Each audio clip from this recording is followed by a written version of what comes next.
Y, por supuesto, hoy darle las gracias al doctor Raúl Antúnez Conde. Muchísimas gracias, del Servicio Maxilofacial, que nos va a impartir una brillantísima conferencia y interesantísima conferencia sobre un tema trascendental también en nuestra salud. Así que dándoles las gracias a ustedes, emplazándoles a las nuevas jornadas que tendremos, que les iremos evidentemente informando en breve plazo, pues agradecerles su asistencia, que desde la Fundación Caja Rural vamos a seguir haciendo lo que hacemos todos los días, que es comprometernos con Zamora, estar al lado de nuestra gente, ser conscientes del compromiso que asumió esta entidad hace muchos años y su fundación, que es hacer que el desarrollo de Zamora, económico por supuesto, pero social, prospere, y estar al lado de nuestra gente, que son ustedes. Así que lo único que les voy a decir es lo de siempre: nosotros a la orden, e intentamos darles satisfacción, intentamos hacer que Zamora prospere. Esa es nuestra encomienda, ese es nuestro sentido de ser como cooperativa de crédito y como una entidad de Zamora que sirve a Zamora y sirve los intereses de Zamora. Así que, sin más, le doy la palabra a nuestro actor de hoy, al doctor Raúl. Muchísimas gracias por su asistencia y nos vemos en futuras ediciones de las jornadas de Infosalud. Muchas gracias, doctor.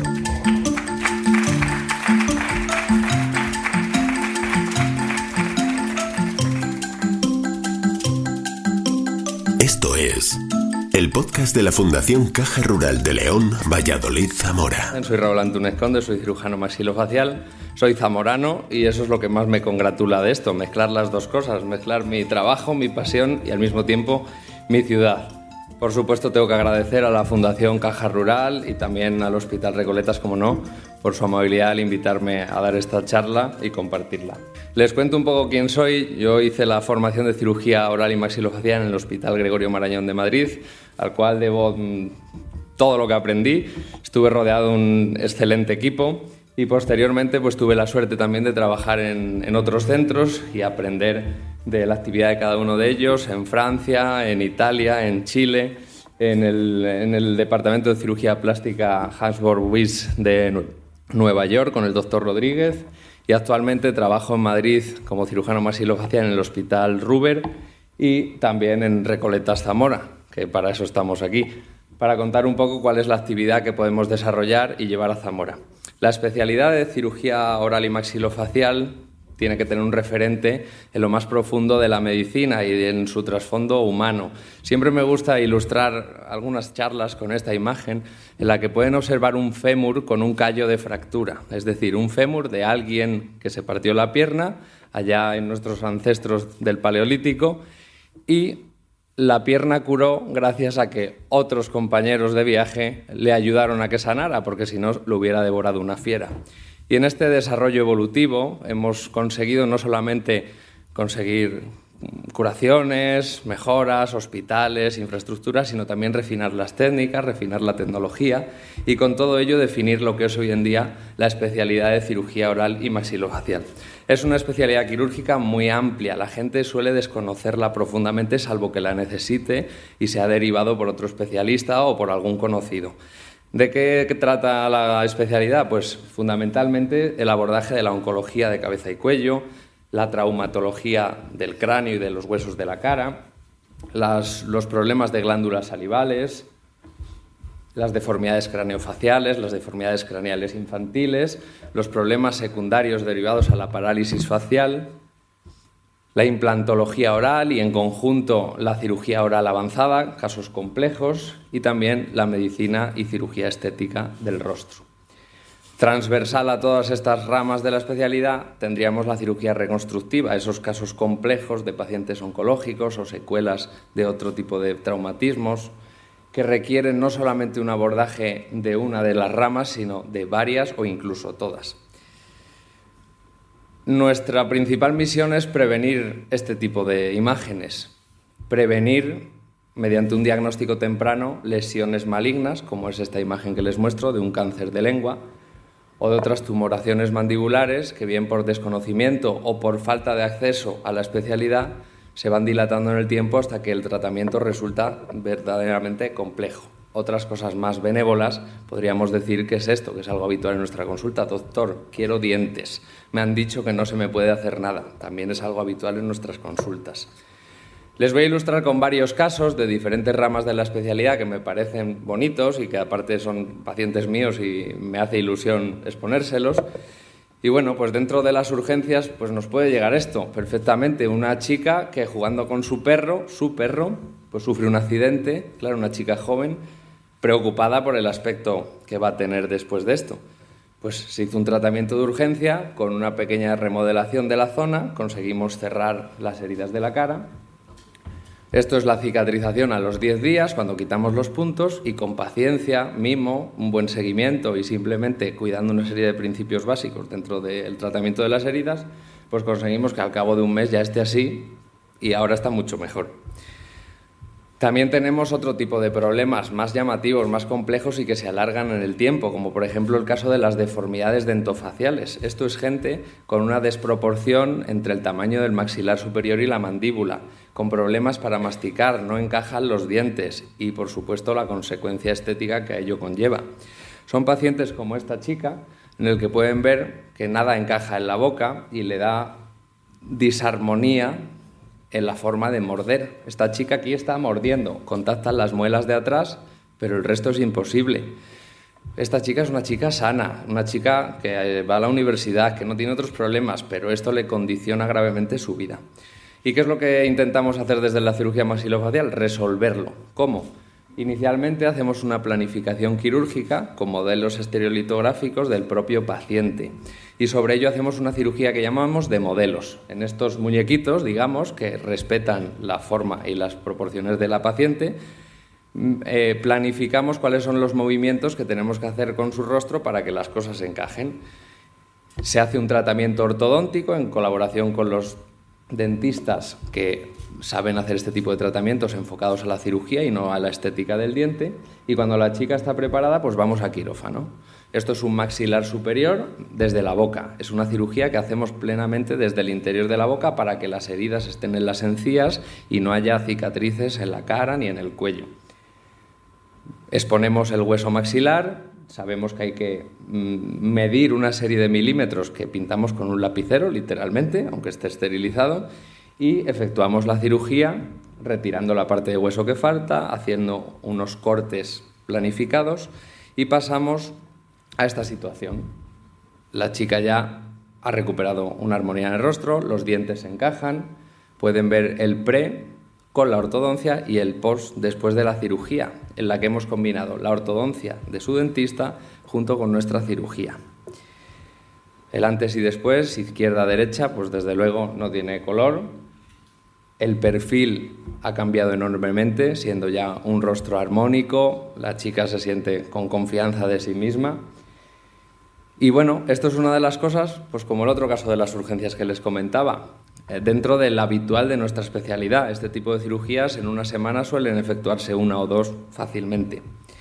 Tenemos otros casos como malformaciones, que los hay de muchísimos tipos. Les voy a mostrar el caso de una paciente que tenía una malformación vascular, esto es una malformación de venas, por decirlo de alguna manera, dentro del hueso del pómulo, y esto le ocasionaba importantes dolores. No tenía repercusión sobre la vista, pero le incomodaba mucho en su día a día.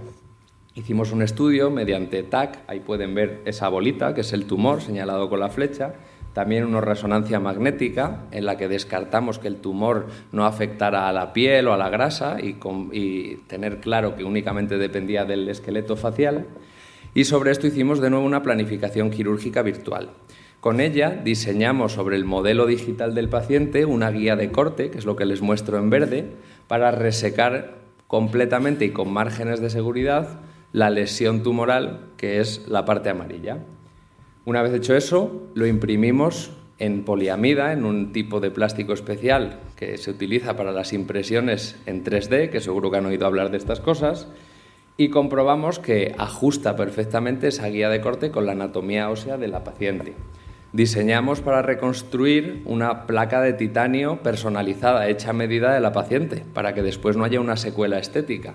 Al final, estos casos, si son malignos, el paciente, digamos, tiene prioridad, como es comprensible, por resolver la situación de la malignidad, pero no hay que olvidarnos del post, y en eso entra la secuela estética, hay que minimizarla a lo máximo.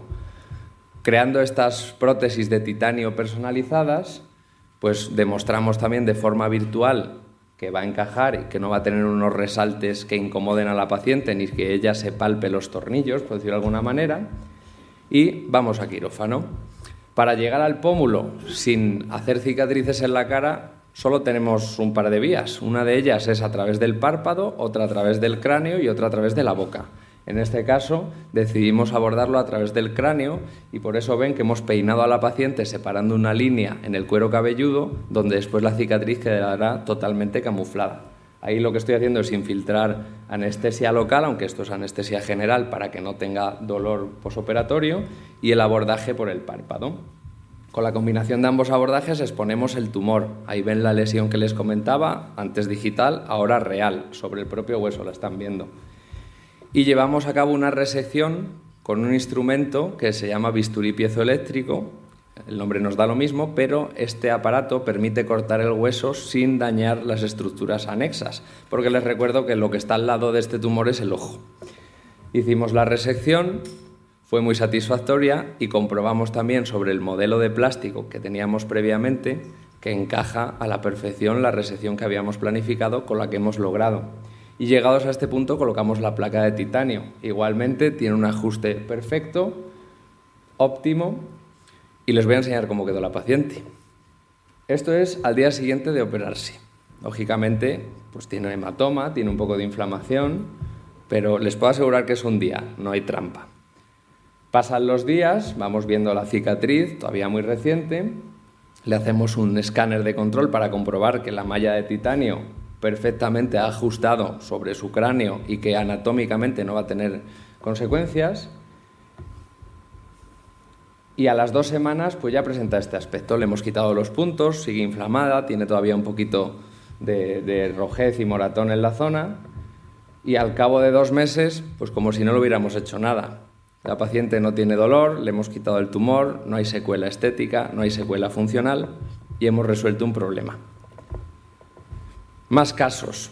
Les voy a explicar otro caso de una reconstrucción más compleja. Este tipo de cirugías los hacemos, pues vamos a decir que un par de veces al mes, porque si fueran a diario sería agotador. Les voy a mostrar una cirugía que conlleva 12, 14 horas y en el que tenemos que implicarnos varios cirujanos. Se trata de un varón joven, unos 40 años, que presentaba una tumoración en el mentón. Cuando le hicimos el estudio, en el escáner vimos que tenía una lesión en la mandíbula que rompía el hueso. Esto es el paciente en un corte de escáner. Cuando ustedes van al hospital y se hacen un escáner, después los médicos lo vemos por cortes, como si fuera un chorizo que loncheáramos y literalmente cada corte nos aporta mucha información sobre la anatomía de cada segmento. Pues ahí pueden ver a la altura de la mandíbula la lesión que les comentaba. Le hacemos también una radiografía panorámica, típica radiografía que todo el mundo identifica con los dentistas, y aquí pueden ver esa lesión expansiva que se ha comido los dientes, que se está comiendo el hueso. Y ante este caso pues hay que planificar una resección, pero también lo que les comentaba, ver cómo reconstruimos a este chico que trabaja, tiene familia, tiene 40 años y un buen problema. En este caso, de nuevo, hicimos un modelo de la anatomía del paciente impreso en poliamida, en el plástico que les comentaba, y modelamos una placa de titanio sobre la anatomía de su mandíbula para que una vez hecha la resección y reconstrucción todo encajara más o menos a la primera. Son casos complejos. Vemos ahí que ya está modelada, esto lo hacemos de forma preoperatoria, muchas veces en el antequirófano o el día previo porque conlleva un buen rato hacer esto. ¿Y cómo reconstruimos una mandíbula? Pues mediante el hueso peroné, el hueso de la pierna. El hueso del peroné es un hueso que aporta estabilidad a la rodilla y al tobillo, pero que no es vital para la marcha, ni para correr, ni para nada. Y es un hueso que nos permite reconstruir la mandíbula haciendo las cosas con cuidado. ¿Cómo se hace eso? Diseñamos un colgajo, que es el nombre que recibe, a la transposición de ese peroné con una arteria y una vena hacia el cuello. Y esa arteria y esa vena la cosemos con microscopio a una arteria y una vena del cuello. Esto es la pierna del paciente y ahí estamos sacando el peroné. Pero no es sacar el peroné y quedarse el peroné como si fuera un palo. Es el peroné con una arteria y una vena que lo van a mantener nutrido. Aquí estamos otro compañero y yo al microscopio cosiendo la arteria y la vena del peroné a una arteria y una vena de la cara para que ese colgajo de peroné tenga irrigación y a medida que pasan los días y cicatrice tenga vitalidad y no se pierda el esfuerzo de la reconstrucción. Ya está reconstruida la mandíbula. Ya ven que aquí la situación ha cambiado de haber un tumor aquí a tener una barra, que es el peroné del hueso del paciente, sujeta con la placa de titanio que les enseñaba. Pero les recuerdo de nuevo, este paciente tiene 40 años, tiene vida, trabajo, familia y amigos, y lo que quiere ahora son dientes. ¿Cuál es el problema en estos casos? Pues sobre todo la discrepancia en altura, desde el límite del peroné hasta sus dientes, solo le han quedado esas 2 muelas. Hay una altura tan grande que si se le pusiera una prótesis convencional nada encajaría, o habría un gran problema biomecánico y se rompería o la mandíbula o la prótesis. Entonces aquí nos aventuramos a diseñar una segunda cirugía. De nuevo, planificación quirúrgica virtual, nos aporta muchísima información, y sobre este modelo digital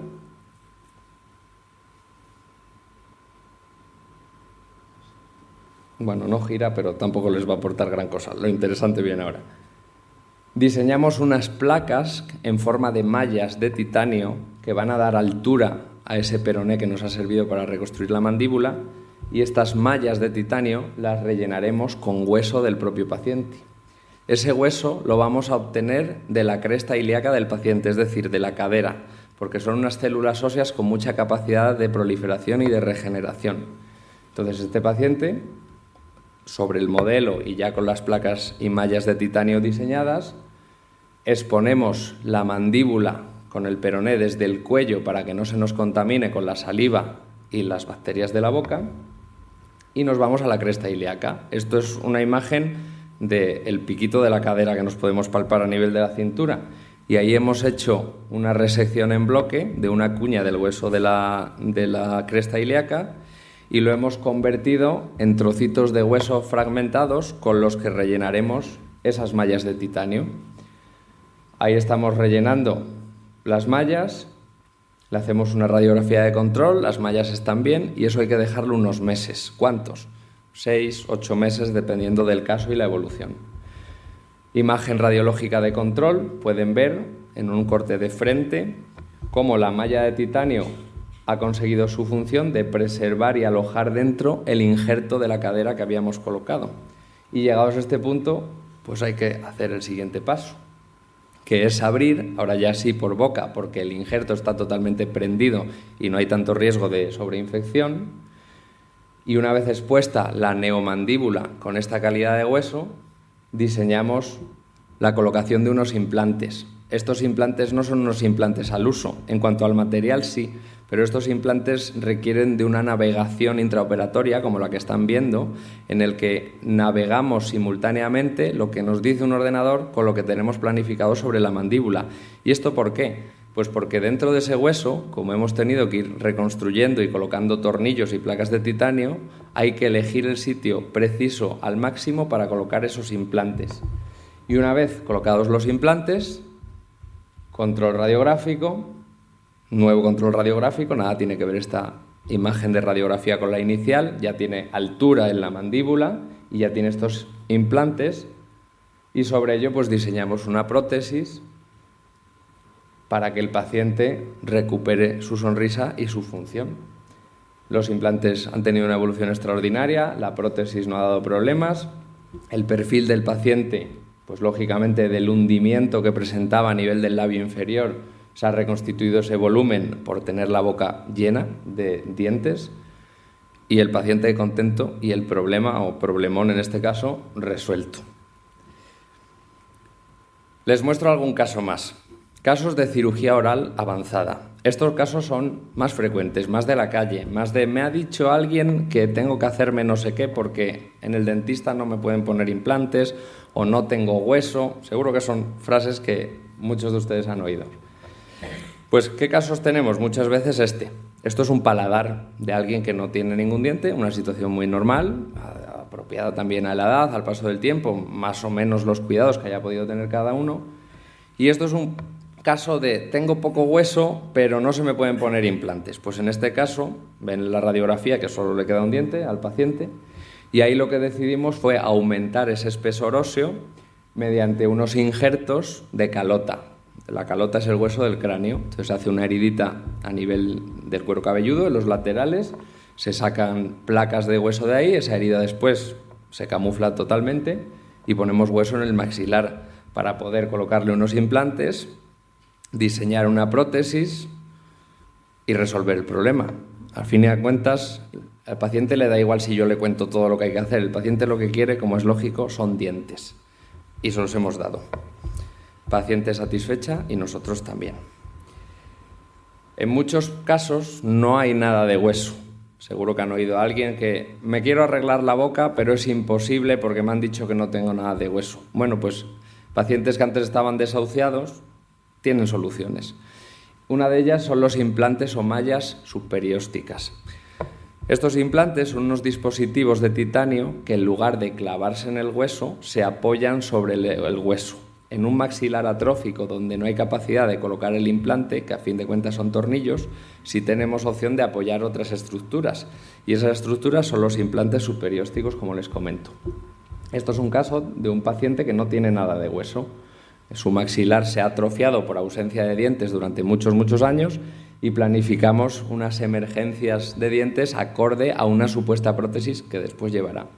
Hacemos igualmente una planificación quirúrgica superponiendo esa imagen de la prótesis que queremos que lleve el paciente en el futuro y ver dónde queremos que salgan perfectamente los dispositivos de la propia malla subperióstica para colocar la prótesis. Ven en estas imágenes con el paciente tumbado que el hueso que tiene arriba es como un filo de cuchillo.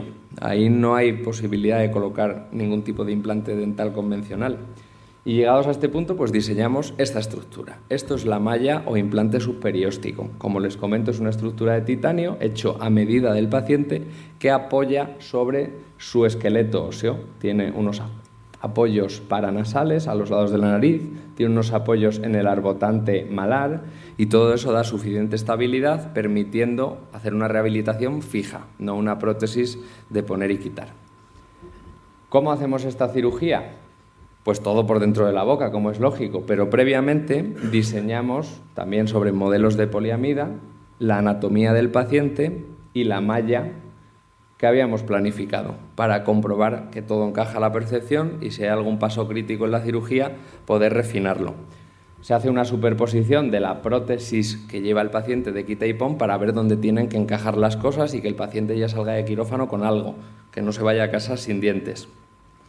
Y en el quirófano ven la atrofia del maxilar tan importante, expuesto el maxilar, habiendo separado la encía, y la estructura subperióstica colocada y anclada en el hueso.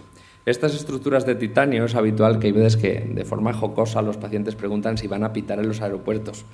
Son de titanio, eso no pita, pero si pitara aún así tendría una explicación, no pasaría nada, es igual que las prótesis de rodilla, de cadera. El titanio es el único material que ha demostrado que tiene capacidad para fusionarse con el hueso. Esto se descubrió en los años 70 en Suiza, cuando el profesor Brannemark hacía unos experimentos con conejos y en esos conejos estaba practicando cómo soldar las fracturas de la pierna, de la pata del conejo. Y se dio cuenta que unos los había hecho con hierro, otros con cromo, con cobalto y otros con titanio. Y cuando iba a retirar los dispositivos, en los de titanio era imposible. Tenía que sacrificar al conejo para poder quitar esos tornillos. Y ahí es donde se demostró que el titanio tiene la capacidad de osteointegración, es decir, de fusionarse con el hueso. Y esa es la principal base de que los implantes dentales o todas las estructuras funcionen. Como les comentaba, colocada la prótesis, la malla subperióstica, se hace un cierre de la encía, le colocamos los dientes provisionales al paciente para que, ya le digo, se vaya con algo a casa, aunque esta no es la prótesis definitiva que tendrá. Y posteriormente se hace unas mediciones ya con el protésico dental y en el laboratorio con calma para hacer la prótesis definitiva, que es fija, soporta unas cargas masticatorias normales y un paciente que no podía tener implantes pues tiene al final dientes fijos, que es lo que de verdad quería. Les voy a enseñar anecdóticamente un caso de los que yo llamo especiales. Además seré muy breve con este caso. Es una paciente de relativamente hace poco, de hecho ayer me la encontré, pero porque iba a un retoque con el dentista, que son pacientes que dicen, doctor, yo tengo todos los dientes. Claro, pero hay que ver en qué situación, porque si los dientes están en malas circunstancias o hay una enfermedad de las encías muy avanzada, tener dientes no solamente no es una ventaja, sino que puede suponer un problema. Y este es el caso de nuestra amiga. Pues ella efectivamente tenía todos los dientes, pero todos los dientes eran en un estado precario y les puedo asegurar que todos los dientes se movían.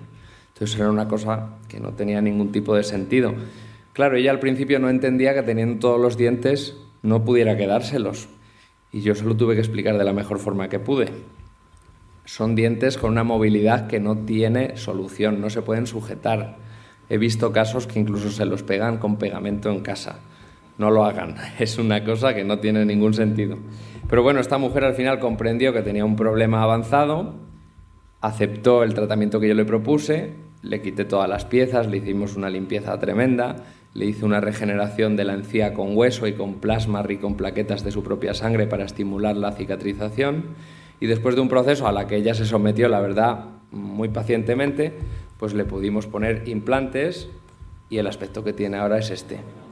Pues la señora la verdad es que ha cambiado y cada vez que me lo cruzo a mí me hace mucha ilusión porque me dice es que me ha cambiado la vida y yo lo siento, pero lo que me sale a decirles no me extraña, porque la realidad es que ella antes no podía comer más que purés y socialmente no se había dado cuenta, pero sufría un rechazo que ahora dice es que me están saliendo novios. Digo, bueno, pues me alegro por usted, pero en cualquiera de los casos le ha cambiado mucho la situación y ella está muy feliz, que es lo que más nos importa. Y dentro de la cirugía maxilofacial les voy a contar también algunas pinceladas de la cirugía estética del rostro, del cuello y complementación con técnicas de medicina estética. ¿Cuál es la diferencia? Porque la gente suele hablar de ambos términos como si fueran lo mismo. La cirugía estética ofrece tratamientos quirúrgicos, no tiene por qué ser en quirófano ni con anestesia general, pero sí implican cirugía, herida en los tejidos, para que me entiendan, y suelen ser tratamientos estables en el tiempo o duraderos. En cambio, la medicina estética son procedimientos que ayudan al rejuvenecimiento del rostro, a la mejora de las facciones, a la armonización del perfil, etcétera, etcétera, etcétera, con más o menos ventajas y en función también de la expectativa del paciente, pero son cosas temporales, requieren un mantenimiento. No son cirugía como tal, pero tampoco tienen esas ventajas. Les presento el caso de una paciente, joven además, que en la vista de frente dirán todo correcto, y de lado pues también todo correcto, pero para ella no era adecuado porque no le gustaba el perfil de su nariz, no le gustaba esa jiba. Bueno, pues esto va en función de los deseos del paciente.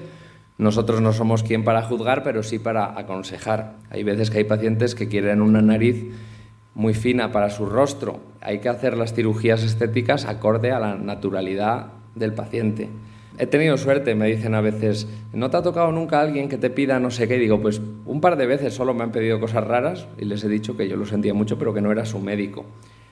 En general la gente pide cosas con sentido común, pero hay de todo y seguro que ustedes han visto en revistas, en televisión o paseando por Santa Clara alguna cosa que no encaja, aunque uno no sepa muy bien qué es lo que pasa.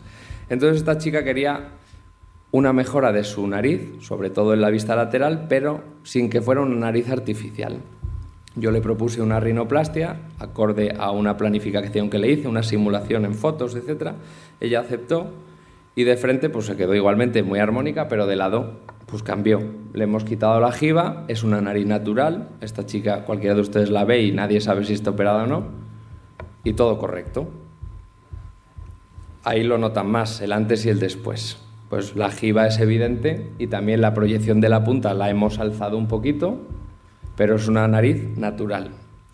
Otros casos, pues muy similares, también una jiba, una nariz a tensión más o menos grande, pues se pueden conseguir resultados naturales.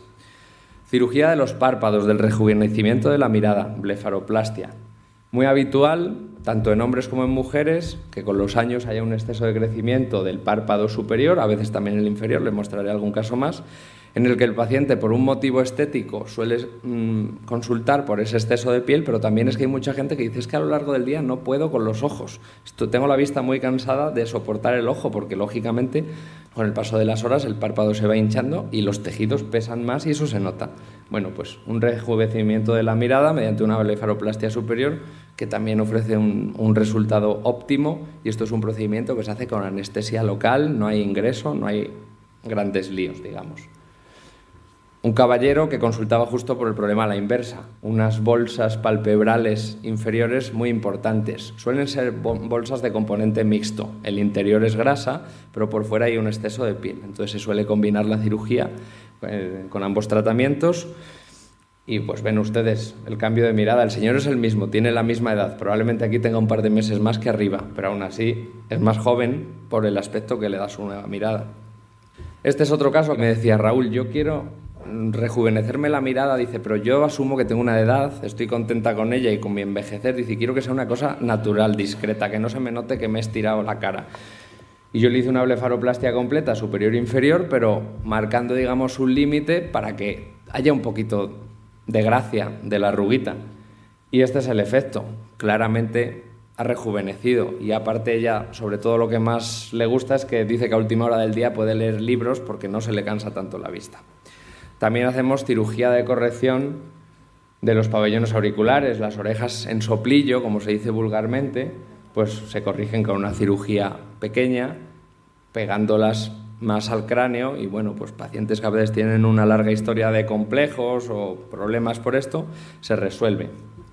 Otro tratamiento que también se comenta mucho y que además pues tiene una recuperación, diría que prácticamente espontánea, es una cirugía de media hora, es el caso de las bolas de Bichat. Ahora les explico qué son, pero les cuento primero un poco cuál era la petición de esta paciente. Y me dice, doctor, yo me veo muy pepona, tengo mucho moflete y me gustaría de forma muy sutil disminuir esos volúmenes tan grandes asumiendo que yo tengo estas facciones. Y entonces yo la exploré y le dije, pues en tu caso lo ideal sería quitarte las bolas de Bichat. Las bolas de Bichat, si lo han oído, son unos cúmulos grasos que están en la profundidad del cachete, entre el cachete por dentro y la mucosa de la boca hacia afuera. Son unas almohadillas de grasa que no tienen ninguna función específica dentro de la fisiología o de la masticación ni nada, pero que están ahí como un residuo de la evolución, igual que uno tiene más o menos grasa abdominal o en la cadera, y que en casos como el de ella, pues aportan una solución. Si es alguien con un rostro muy estrecho, no le va a mejorar nada. ¿Pero qué se consigue con eso? Pues una proyección mayor del pómulo y por tanto se afina muy sutilmente la cara. Es una cirugía que se hace con anestesia local, cosa de 20 minutos en consulta, menos que sacar una muela para que me entiendan, y lo que se hace es una heridita por dentro de la mucosa en un sitio específico, respetando ciertas estructuras, y sacamos esa bola de grasa, que es la que les comentaba. Al quitar eso, después se dan 2 puntitos de los reabsorbibles que se caerán solos. Yo le dije que tomara antibiótico 4 o 5 días, no me hizo mucho caso y al día siguiente ya se fue y se tomó un vino, me lo confesó el otro día, pero bueno, en cualquiera de los casos la recuperación es muy buena. Como le digo, esto se hace en consulta con anestesia local, ella me pilló un poco así por banda y se lo hice al terminar una consulta.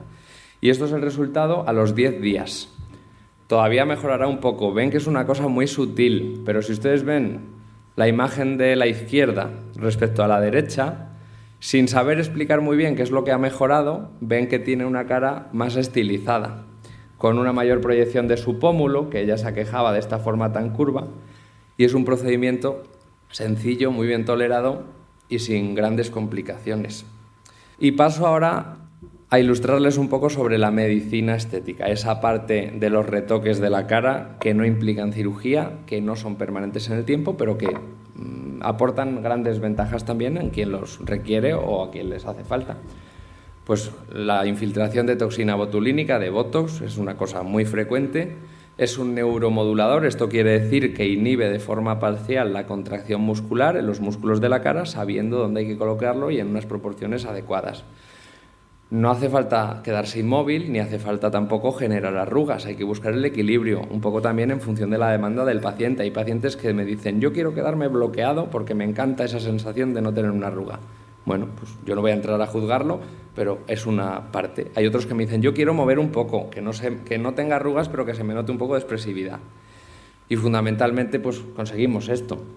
Alguien que tiene muchas arrugas en movimiento, arrugas dinámicas, patas de gallo, arrugas en la frente, conseguimos que no las tenga y lo mejor, entre comillas, de este tratamiento no es solo eso, sino que prevenimos que aparezcan surcos en la piel cuando uno está en reposo. Cuando alguien en reposo tiene arrugas es porque esa arruga se ha trabajado muchos años. Al colocar la toxina botulínica, como no se permite ese pliegue de la piel, de forma progresiva lo que se consigue es una prevención de la arruga en el futuro. Otros tratamientos muy habituales, pues infiltración con ácido hialurónico, realce de los pómulos, realce de los labios, realce del mentón, dependiendo del caso. Hay 1000 opciones, casos exagerados, antinaturales desde mi punto de vista. Pero dentro de la normalidad, pues es un tratamiento que no tiene efectos secundarios, que ofrece una buena hidratación para la piel y las partes blandas, que aumenta la elasticidad del colágeno, mejorando el brillo de la piel, la turgencia y, en definitiva, consiguiendo un rostro más juvenil.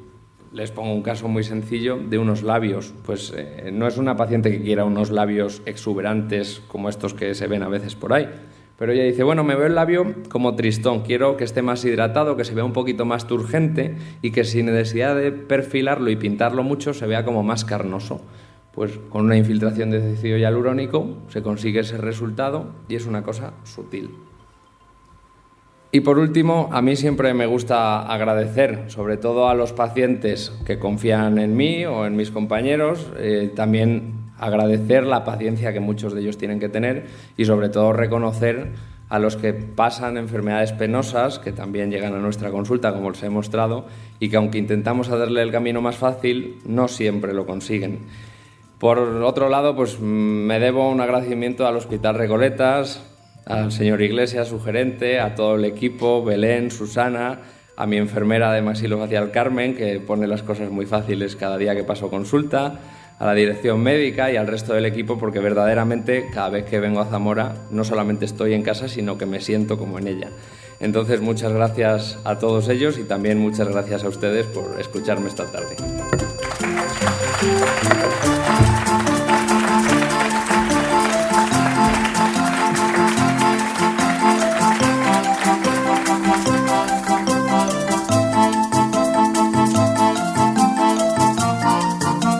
Esto es el podcast de la Fundación Caja Rural de León, Valladolid, Zamora.